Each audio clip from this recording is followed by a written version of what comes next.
Exercise 10.2 question number 17. Show that the points A, B and C with position vectors A vector equal to 3i minus 4j minus 4k, B vector equal to 2i minus j plus k and C vector equal to I minus 3j minus 5k respectively form the vertices of a right angled triangle. So right angle triangle अगर form हो रहा होगा तो वो definitely Pythagoras theorem को follow करेगा. सबसे पहले ए बी वेक्टर की अगर हम बात करें तो पॉइंट ए है और पॉइंट बी है. ए का पोजीशन वेक्टर गिवन है ए वेक्टर, बी का पोजीशन वेक्टर है बी वेक्टर और सी का है सी वेक्टर. तो ए बी वेक्टर की अगर हम बात करें तो ये हो जाएगा बी वेक्टर माइनस ए वेक्टर. बी की वैल्यू गिवन है 2i माइनस जे प्लस के.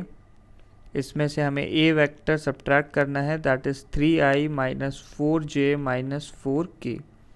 सो ए बी वेक्टर की वैल्यू आ जाएगी.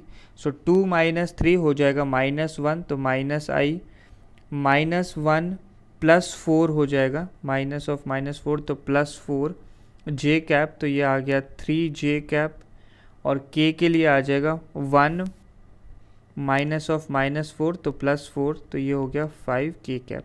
तो ये ए बी वेक्टर की वैल्यू आ गई है.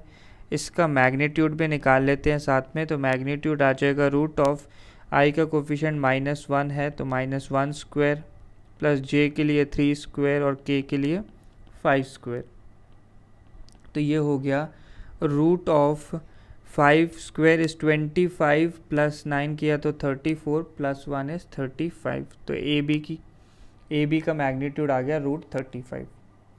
नेक्स्ट हमें निकालना है b c vector. B c vector हो जाएगा c vector minus b vector. So c vector की वैल्यू है i minus 3j minus 5k minus of b vector, उसकी वैल्यू है 2i minus j plus k. So b c vector की value आती है तो 1 माइनस 2 तो माइनस 1 आई cap, जे के लिए आएगा माइनस 3 प्लस 1 हो जाएगा तो माइनस 2 जे कैप, के लिए माइनस 5 माइनस 1 तो माइनस 6 के कैप. ये बी सी वेक्टर की वैल्यू आ गई. इसका मैग्नीट्यूड निकालना है तो मैग्नीट्यूड आ जाएगा root of minus 1 square plus minus 2 square plus minus 6 square.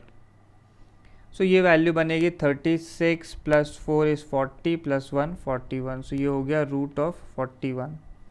Lastly हमारे पास रह गया है सी a vector. C a vector हो जाएगा a vector minus c vector. तो ए वेक्टर की वैल्यू है 3i minus 4j minus 4k minus of c vector की वैल्यू है i cap minus 3j cap minus 5k cap. तो ये बनता है 3 माइनस 1 तो ये हो गया 2i कैप माइनस 4 प्लस 3 तो minus j cap minus 4 plus 5 तो ये हो गया प्लस k कैप. यहाँ से सी ए वेक्टर का मॉड्यूलस बनता है root of 2 square plus minus 1 square plus 1 square. 2 square is 4 plus 1 5 plus 1 is 6 तो ये आ गया रूट 6. यहाँ से हमें 3 वैल्यूज़ मिल गई हैं. ए बी वेक्टर का मॉड्यूलस आ गया है रूट 35. बी सी वेक्टर का मॉड्यूलस आया है हमारे पास रूट ऑफ 41 और लास्टली सी ए वेक्टर का मॉड्यूलस आया है रूट 6.